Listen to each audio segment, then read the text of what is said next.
Hello, welcome into the Sarcastic Remark Studios, guys. What a great game here tonight. This is the after game review for game number 53 against the LA Kings. A very big game, but I guess you could say that about every game up until the end of the season here. But my name is Ryan. I am the host of Sarcastic Remarks, and we would appreciate it if you guys go and use the DraftKings app. Next time you go and use it, use the promo code THBN. You can see that up in the right-hand corner the next time you go and use that app, and you get a special little offer from them, and it also lets them know that we're the ones that sent you. So they allow us to do this podcast. They allow us to do a lot of watch-alongs like on the YouTube channel as well. But we appreciate the support from them. So thank you to DraftKings.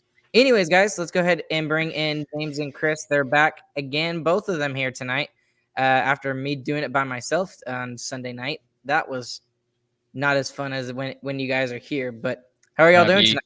Okay. Great. Lovely. Very fun hockey game. Oh my gosh.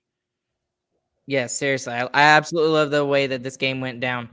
Any original thoughts before we get into the depth of this game? It was exactly how we thought it was going to go, wasn't it? Yes, exactly. Yeah, so the Kings are supposed to be one of the most hard-nosed lockdown defensive teams in the league that take no penalties ever. And no. But I feel like the Stars really out-muscled them and outplayed them at their own game that they're known for. So I'm very happy about that. Still not happy with the special teams on either side. I mean, those are still not good enough. But I'm very happy with the resolve and determination that the team is showing and the emotion that we're finally getting as we get into the playoff push that we didn't have in the beginning of the season.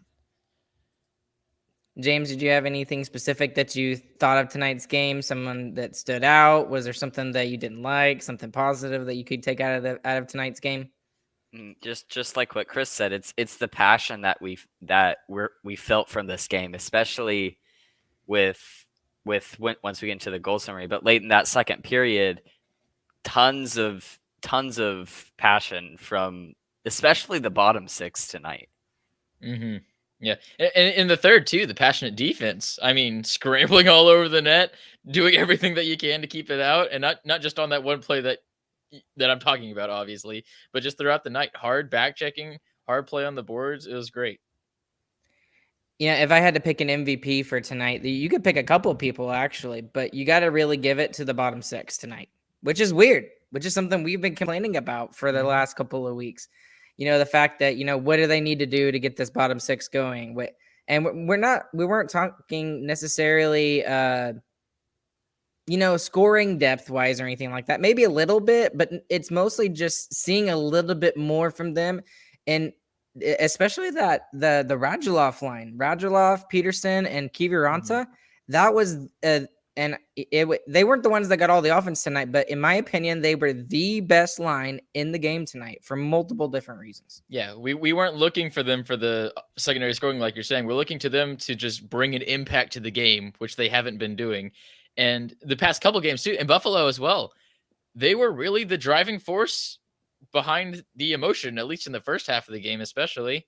So I've been very happy since I called them out, honestly, by the bottom two lines. They just heard this podcast and they just knew they had to do better. And they've been great. I really liked it. I don't think either of them get on the board tonight since that Radulov goal is on the first goal by Glendening, which was great.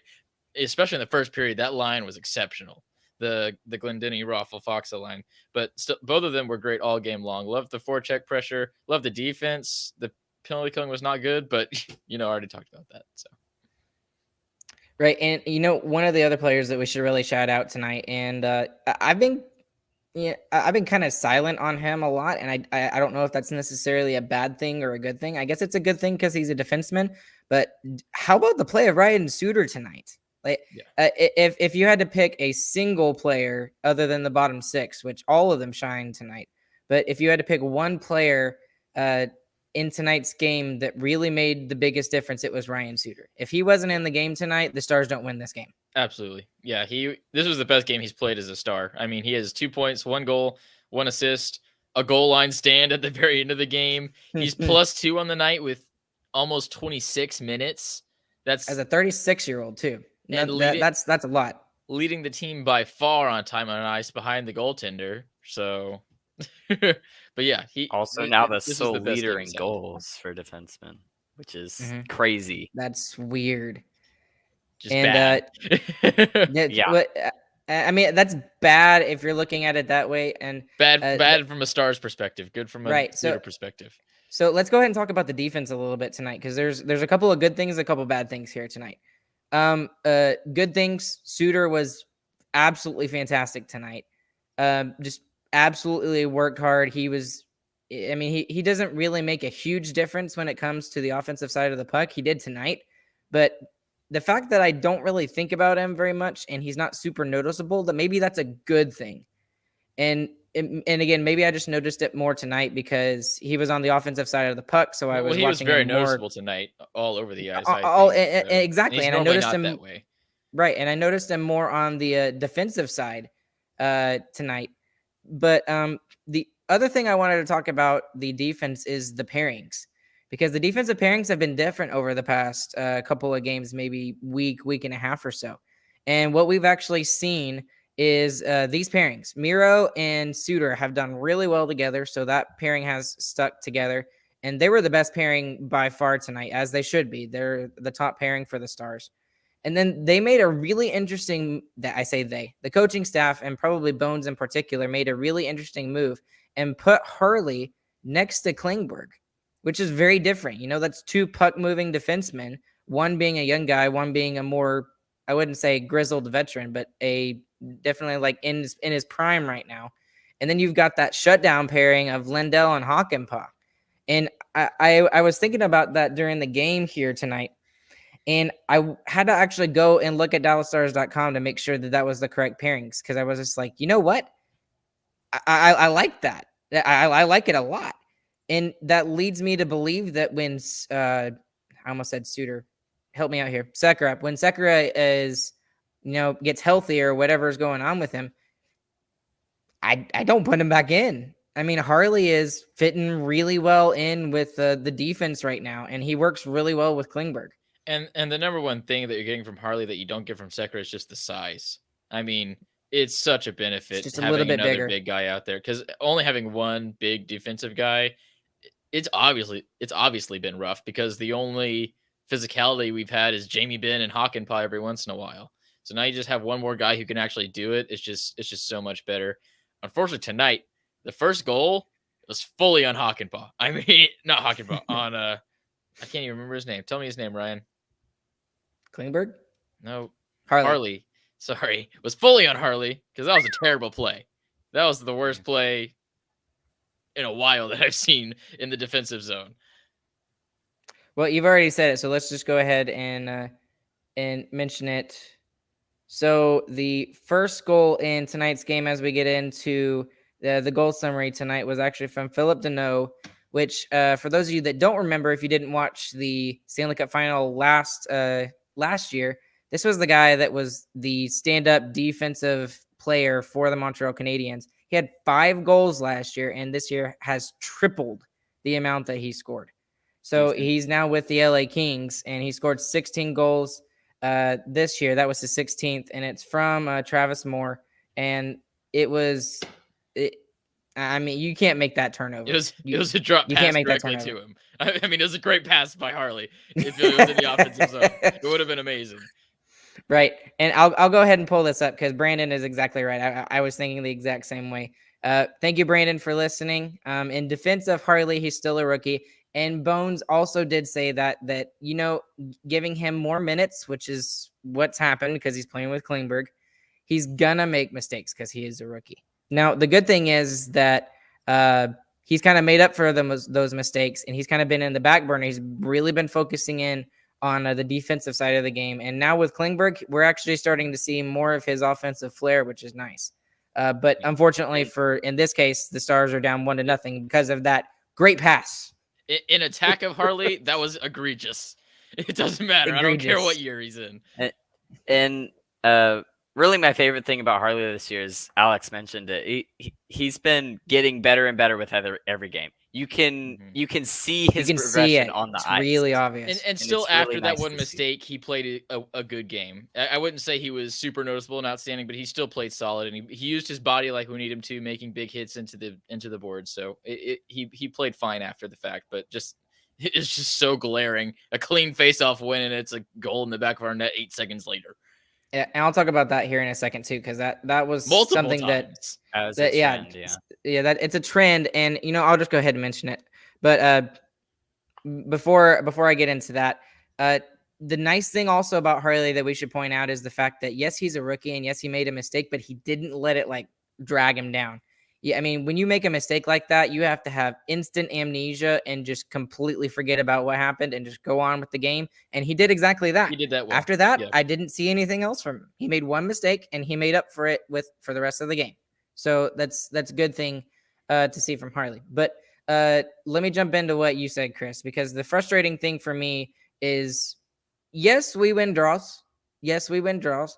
But it seems like if I could take a negative out of tonight's game, and it's been a little bit of a trend, like James said, it's that we win the draw, but then we lose possession of the puck or something as soon as the draw is off. Like we gain possession and then we immediately just throw it up the boards and then just turn it over. Well, and I just don't know if go ahead. It was especially in our defensive zone tonight. And we weren't even getting it up the boards. I mean, we were winning it back to our defensemen, and their forwards were on us immediately, and we couldn't move the puck quick enough. And I mean, that's not good. I mean, you have to know where you're going to take the puck if you get it off the face-off. It seems like that should be an easy forethought thing. But I don't know. They couldn't figure it out all night long. I haven't noticed it being like a super glaring trend like over the past few games. I've just thought it was egregious, especially tonight. It wasn't it's not like a super terrible, disgusting trend, but I've seen it progressively get worse, and not to the point to where it's costing us games, because obviously we're still winning and we're still doing okay. But I've been noticing it more over the past, James, I don't know, maybe 3 weeks, maybe the last month. It's been getting a little worse. And it gets more and more frustrating the more and more you see it. And it's especially weird tonight because we were so hard on the puck in every other facet of the game, but then just off faceoffs we're not. Like, huh? It was weird. And apparently on the power play too. We'll get into that too. Oof. Yes. You can tell we're Dallas Stars fans. We're just not happy. We won the game and we're just not happy. No, I'm happy. That game was awesome. We just started. We haven't gotten to the good part yet. Right, exactly. I guess that's true.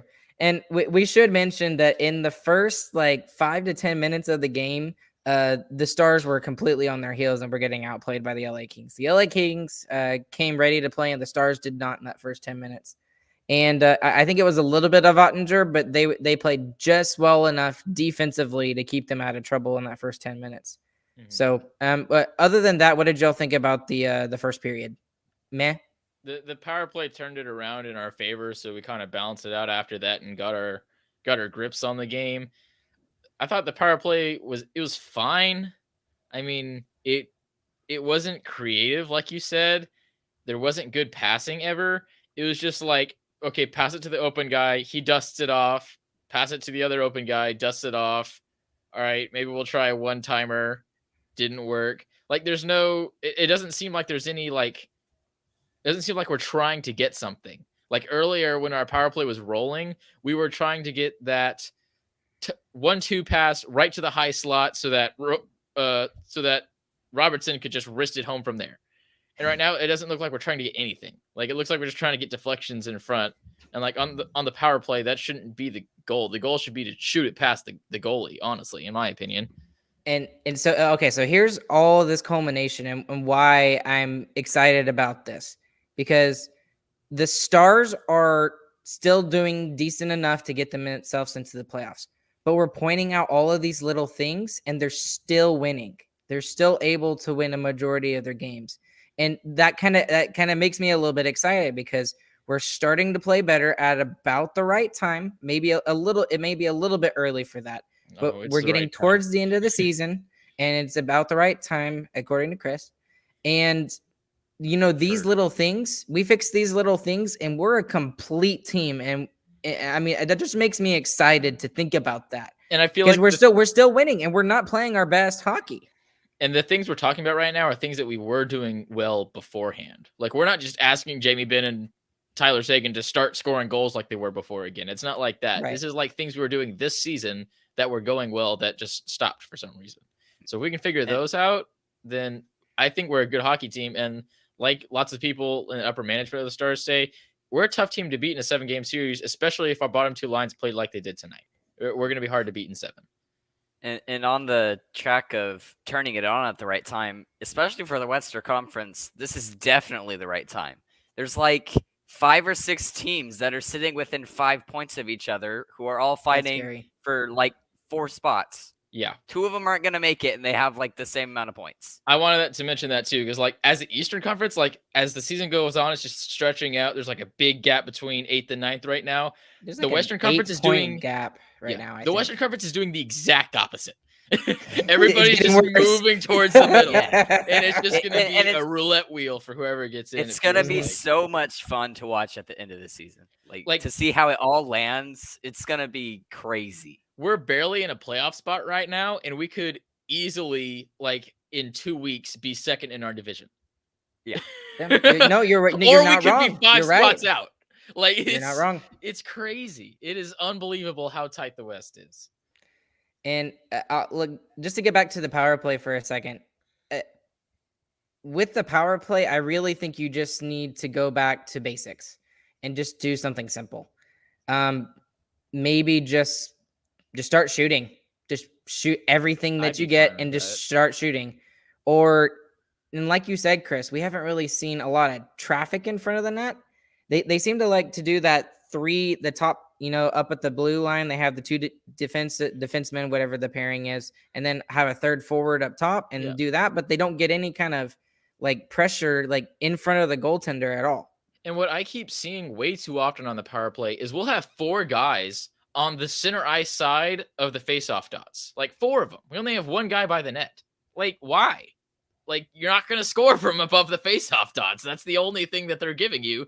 So why are we taking only that space? I feel like we need to play behind the net more. We need to scrap for position in the slots more, and we need to get the puck there too.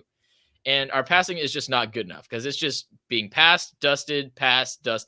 Like, if you see the way you score goals in the NHL, it's tic-tac-toe in. Like, that's what it is. It's one touch and it's off your stick. You can't dust it off every single time or else it's not going to be quick enough. These goalies are too big and they get across the crease too fast. They're going to stop it.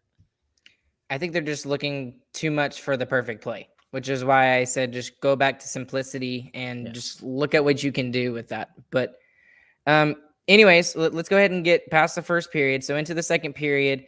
And by the way, we should mention in the second half of the first period, the Stars, that's when they turned it on. It was they just needed that after that goal. And especially after we got that power play, that's when the Stars really started turning it on. And it was due to the fourth line. That fourth line was fantastic and really got the Stars going. In the second period, Luke Glendening, I guess he forgot that he's not a Minuteman. But him, Raffle, and Foxa, they combined to get the first goal for the Dallas Stars in this game. Luke Glendening gets the goal. Raffle gets the primary assist. Foxa gets the secondary. And it's 43 seconds into the second period, and it's 1-1 Dallas Stars at that point. What a shot. Ew. Mm-hmm. He has a sneaky little wrister in there, man. Like, it feels like every goal he gets is like a nice top shelf shot. It's good. We need a Luke Glendening goal montage. It wouldn't be very long. It wouldn't be long. It would be sweet. It would be sweet. Yeah, but who would have thought at the beginning of this season that of all the players, in the depth, quote unquote, we'd be getting 8 goals from Luke Glendening. He's almost at double digits, which considering he's not a goal scorer, quote unquote, he's a face-off specialist. It's great that we're getting the production from him, and that third line tonight was fantastic as well. I should mention. You and me liked him, Ryan. I mean, that's all I'm gonna say. Well, I even liked him when he was in Detroit. I loved him. I mean, I loved him, and I hated playing against him because it always seemed like he would score against the Stars. Always would score against the Stars. But anyways, after Glendening ties it up, 9 minutes go by, and then Kaliev, the youngster, gets an unassisted goal. What a shot, man. And that guy, his shot is completely underrated in this league, and he's going to be a superstar. Mark my words, for this team. And anyways, it's his 10th of the year, and he puts up the King, 2-1. It went in, and I was like, "What the heck, Otter? You gotta have that." It was just a shot from above the circles. Right. And then I went back and I looked at it, and I was like, "No, ew!" That was even more disgusting than Glendenning. It was through the 5-hole, hit the iron, and went in. Like it was so hard too. Like it was blistered. I mean, it was just a good shot. I mean, we'll talk about the next. I'm going into the next two. I was gonna have one of these next two if he want and he would have in the previous games. He wasn't on his best stuff tonight, I don't think. But either way, it was a good shot. And this next goal that you were kind of talking about, Kaliev gets his second of the game. It's his 11th of the year from Dursey and Brown. Dursey had a really rough game for the LA Kings. Thank goodness, because that allowed us to get a couple of goals. But it was a power play goal, and we should mention that because the Stars have kind of struggled. Kind of, I guess they were like 0 for 16 at one point. They had their opponents were 0 for 16 on the power play, so they were going. But still, I don't know if that was a great goal or not. But it was a wow, what a blast! I was not expecting a hard shot like that. Yeah, it was decent. I thought the defending on it was bad. I mean, just the isolated penalty kill was not good.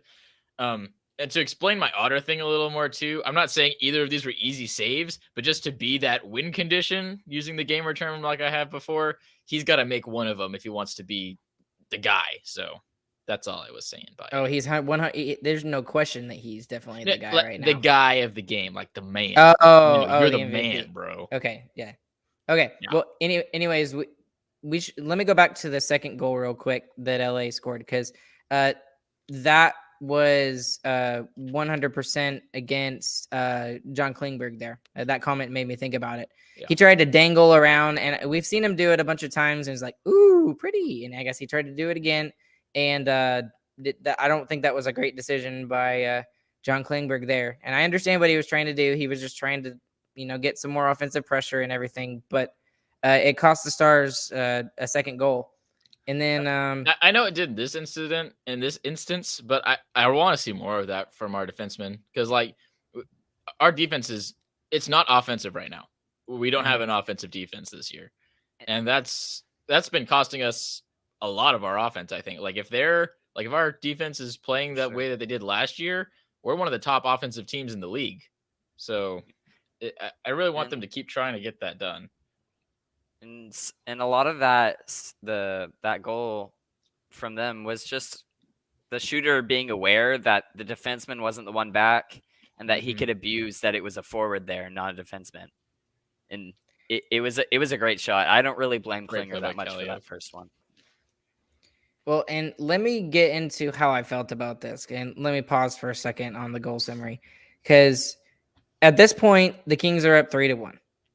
And what we haven't mentioned is how well the Stars were playing in the second period. Mm-hmm. I mean, both of those goals just seemed I wouldn't say completely against the flow of the play, but it wasn't fair, I guess. Those were their only two chances. Right, exactly. And they scored on both. Right, exactly. And this game, because we would come back and win the game 4-3. This game reminded me a lot of the Las Vegas game, where we were up 3-1 and we didn't deserve to be winning that game. And then Las Vegas flipped the switch and won the game 4-3. So it just happened to be, we were on opposite sides tonight. So thank goodness that was the case. But I didn't feel panicked, but I felt more a slight bit frustrated, not super frustrated. I was like, okay, if they keep playing like this, like they have been in the second period, they're going to get rewarded and they're going to win the game. Because there's no way that LA can keep up with this kind of pressure that the Stars are giving them right now. That's exactly how I was feeling too. I was like, we got so much time, we'll sort it out. I didn't expect it to happen that fast, but go ahead and get into it, Ryan, I guess. Right. So first off, it was a goal to make it 3-2, so they would make the damage less and get closer to tying the game. Less than a minute after. Yeah, not even a minute after. Well, almost a minute after. So I guess the Minutemen sort of kind of did their Minutemen thing. Jason Robertson gets his 23rd of the year. From Rope Hansen, Joe Pavelski, those guys should right time. You can't. We've been talking about these guys all season, so they're good at hockey, I think. Especially between the three of them together, they have got a lot of good chemistry together. They are good at hockey. And someone must have told them that the shots are actually supposed to go in the net by this point. Right, exactly. Hit the goaltender and bounce off. Mm-hmm. That's the high quality coaching. And what is it? Is that sarcasm, Christian Chambers? Never. So let me ask you this. Jason Robertson, he doesn't get a lot of credit where credit's due, right? He doesn't have like a defining characteristic like some of these other players do. Like when you think of Connor McDavid, you think of his speed. When you think of Rope Hintz, you think of his speed. When you think of Gary Onoff, you think of his speed. When you think of Nathan McKinnon, you think of speed. But with Jason Robertson, he doesn't really have the speed per se, but what makes him so lethal and scary when he's, in the slot? Is it his shot? Is it his wrister? What is it? His wrister is good. I love that word, James. Thank you. I was trying to dig for that word. His consistency in hockey IQ is what it is. He knows where to go every single time to put himself in a position to score. And especially the past year, he's capitalized very often. Yeah. And I've said this about him before. Honestly, I didn't like watching Robertson play before, but even when I didn't like watching him play, he was still scoring. I don't understand how he's just always in the right spot to make the goals. I don't know what he's doing when he has the puck, but he always finds a way to put it in the back of the net. It's the hockey IQ. I mean, that's what it is. And I think his wrister is sick. Like his quick get it off the stick as fast as you can. That's good. And I'd love to hear what goaltenders say about Jason Robertson. The goaltenders that have been scored on by him, and just to see like what they say that makes him so lethal and what makes him scary when he's coming down towards them. I'd love to hear the banter between. They probably don't even know he's on the ice until it's in the back of the net. Yeah, that's probably true. That's a little bit true. So, anyway, it would continue on into the second period, and the Stars would get 2 goals in the final minute of the second period to put them up 4-3. The first one would be from Ryan Suter. It's his 5th of the year, and like you said, I can't remember if it was Chris or James, but Ryan Suter leads the Stars in goals this year for defensemen, and it's from Kiviranta and Peterson. Known it with me. So, and that goal was a dang, what a shot! I didn't know Suter could do that.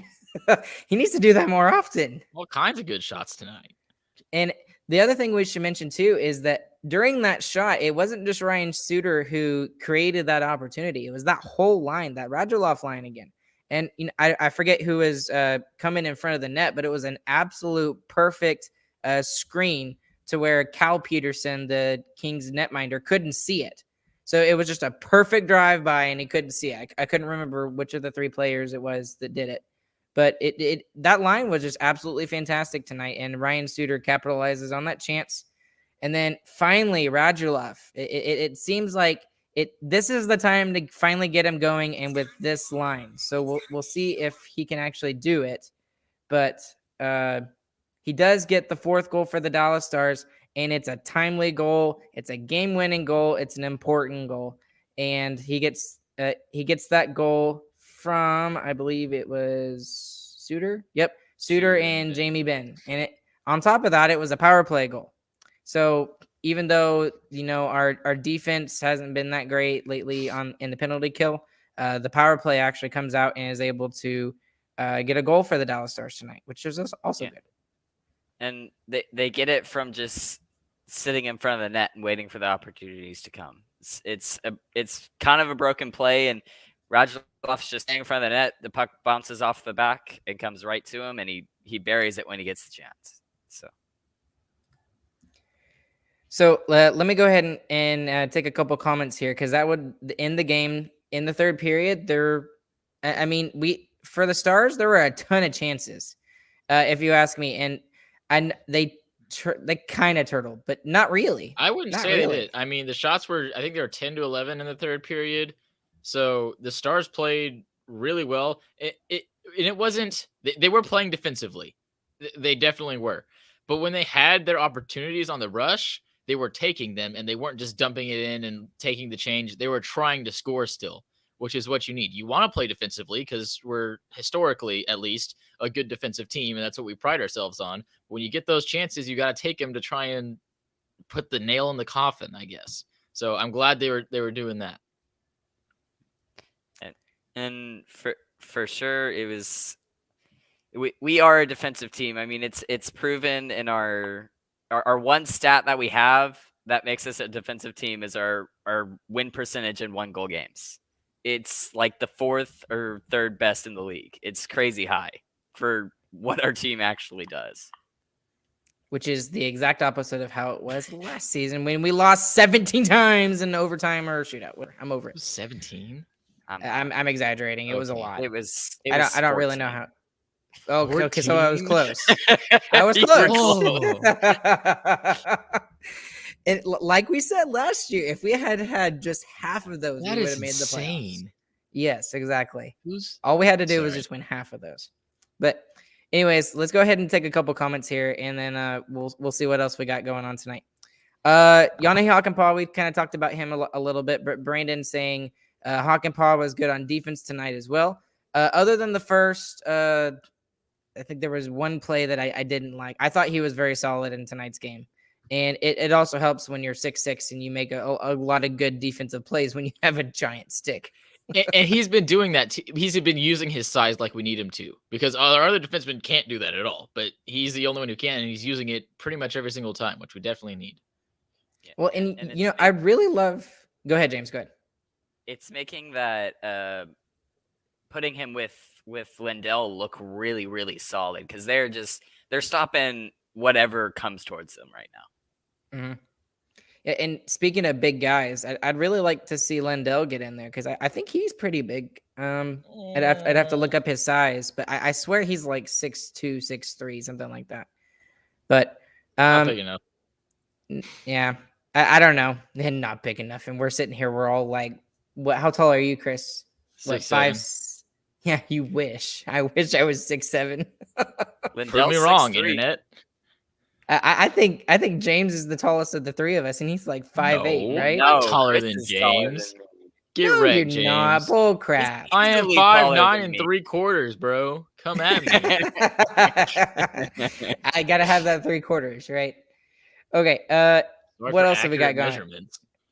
Okay, I'm gonna pull up this comment because I love this. But Ardell, who is a loyal listener of the show, thank you, Ardell, for listening. Ryan, when will Chris ever show Raffle some love? Respect the new Dickinson and his gritty game.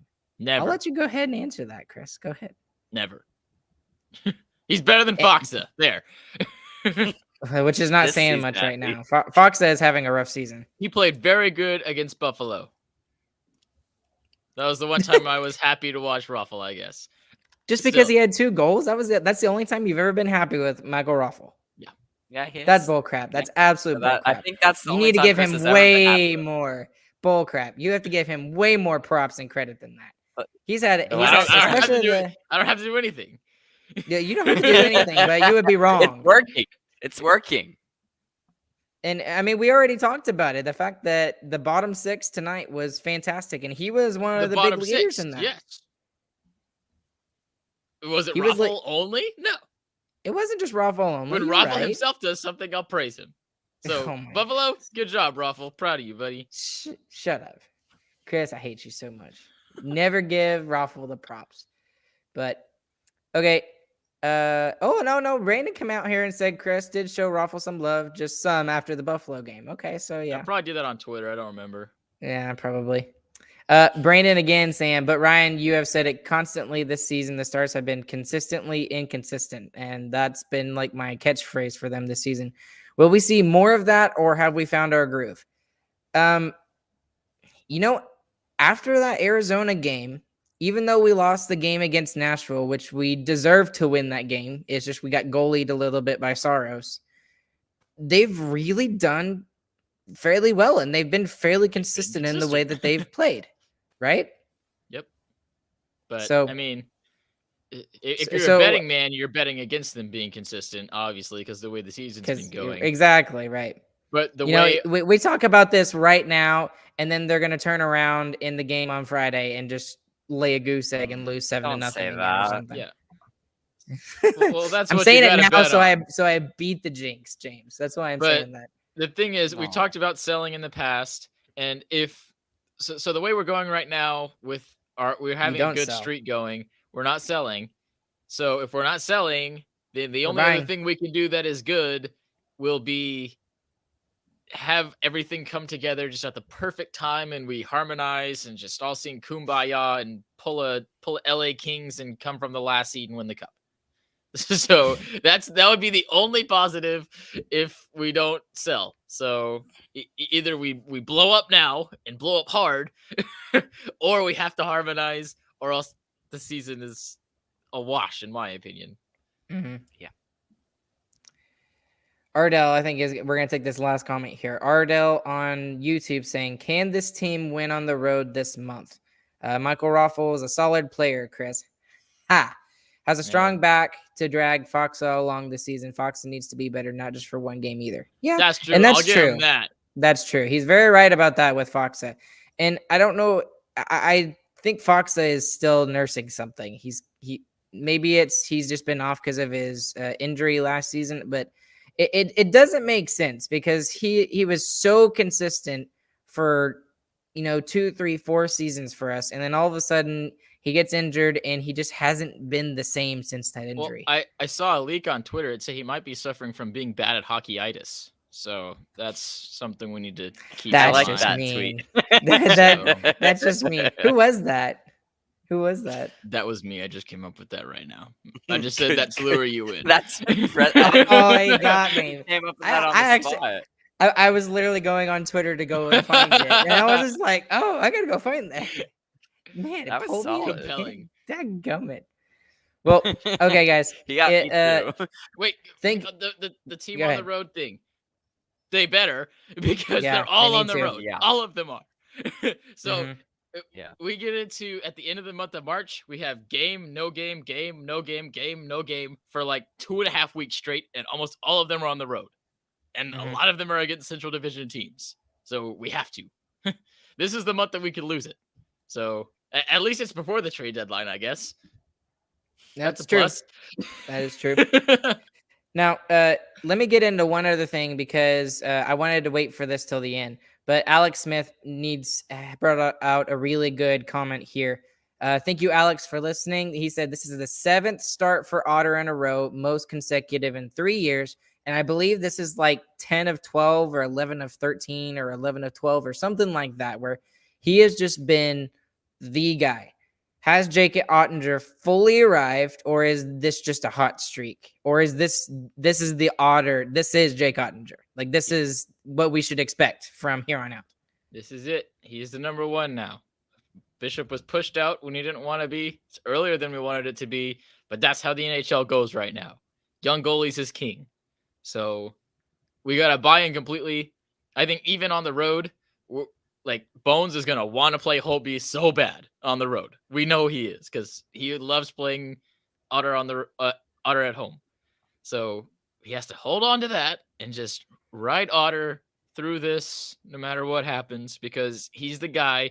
He's better. And we've seen Holtby is still kind of on and off from IR stuff too, which is not fun to see. But Right. either way, Otter's the guy despite that. So. And then taking a look at the standings here, guys. If you look at the Central Division, Colorado is running away with the entire Western Conference. It's insane. They have 84 points, and the next closest is 70. Yep. It's Colorado and then all the other teams. everybody everyone else. else. Yeah, everybody else. And then Yeah, Arizona exactly. at the bottom. Well, then- Seattle's down there too. Oh, yeah. I forgot about Seattle. That's sad. Poor Seattle. Yeah, they're a team. Poor guys. Actually, They're a though, team. Seattle is Seattle is Both of y'all, beating that's the two Predators good right now. comments from both of y'all tonight. Yeah, I'm sorry, James. I cut you off. Go ahead. Seattle is beating the Predators currently, but it's only by 1, and they're still We 3 love minutes them. left. They are We a love team. them. They are They- a team. They are a team. Go Kraken, go. Go Kraken, go. Okay, anyways, so after Colorado with 84 points, St. Louis has 70, Minnesota has 65, Nashville has 64, and Dallas has 63. So even though Dallas has left some points out in some places where we talked about multiple times over the course of this, of this season, they are within striking distance of third in the Central Division. And that is a strong, I wouldn't say a strong possibility. Let me rephrase that. It is a possibility for them to go for that third seed. And I mean, I don't know if I would want to play St. Louis in the playoffs, but I mean, I'd rather it's play Colorado. It's amazing. Yeah. I would rather not. No. I Too much don't know, mystery. Ryan. I want to stay away from the Blues. I do want Blues to in the stay away from playoffs, the Blues. no good. Never a good sign. Either way, we are currently in a playoff spot just because the Dallas Stars have played one less game than the Edmonton Oilers.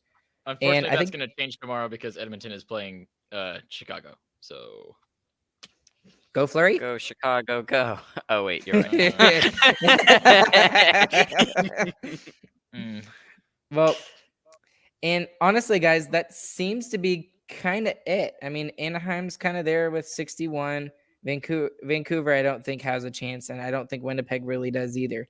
So it really is about making sure that we keep pace in the Central Division and beat these Central Division teams. I think that's going to be the most important thing. And Yeah. because it looks like the Central Division is going to send 5 teams instead of splitting it 4 and 4, I think it's even more important that we pay attention to not just the Central Division games, but the Pacific Division games as well. And we've got a couple of those coming up as well. mhm. That's definitely really important here because I mean, looking at it, I said 6 and 5 points. It's actually 6 and 4 points. So it is really, really tight. We are tied with Edmonton right now. Anaheim's only 2 behind us, and it's getting scary. Mm-hmm. It Mhm. definitely is. Yeah. It definitely is. This next upcoming game, Winnipeg in Winnipeg. We are not good there. We're bad there. No. So we better turn the script around because And it's especially- a big game. We want to keep them all the way out of the playoff spot because they're still probably holding on to hope a little bit. yep, they do have a little bit of hope. But that's a team you have to beat. Yep. And it's I an mean, easy team to lose to. I mean, Right. honestly, at home, they're a tough team to play against. It's going to be a tough game. They gotta be ready from puck drop. And these next 3 games are going to be the most critical too. And it just sucks that they're all on the road. It's Winnipeg, Minnesota, and Nashville. And we mentioned all 3 of those teams just here in a second. That's why they're critical, is that they're on the road too. I mean, historically, that's been the place where we're at. That's where this month comes down to. On the road is going to decide if we're buyers or sellers because we could tumble and fall and boom, we're from in a playoff spot to selling real quick. I still truly believe that. 7 of the next 8 are on the road. So, and I know 4 of those are against the Eastern Conference, but still, I think every game at this point is the most important game of the season. If you want to make the playoffs, it has to be that way, and that's the way you have to look at it. So, anyways, we could talk about this even more further tonight, but I think it's a good time to kind of cut it off. Anything else we need to mention tonight, guys? Almonds are good. Almonds are good. James, you got Almonds are anything else? Nope, that's it. All right. Well, along with Chris and James, I am Brian. This has been Starcastic Remarks, the after game review for game number 53 against the LA Kings. The Stars do end up getting the win here tonight, 4-3 in regulation against the team they're trying to track down in the Stanley Cup playoff race, which is very good. And we will be back with you guys again on Friday for the game against the Winnipeg Jets. That's a 7 p.m. start. So that'll be a very important game, as we have already talked about. But once again, we want to thank our sponsor for our episode, the podcast, and the whole Hockey Podcast Network, DraftKings. Please go and use the promo code THPN the next time you go and use their app for a special little offer from them. And we're going to sign off on here tonight, guys. Thank you all very much. And thank you for listening whenever you're listening to it. Morning, evening, afternoon, whatever. Have a good evening and go Stars. GG, boys.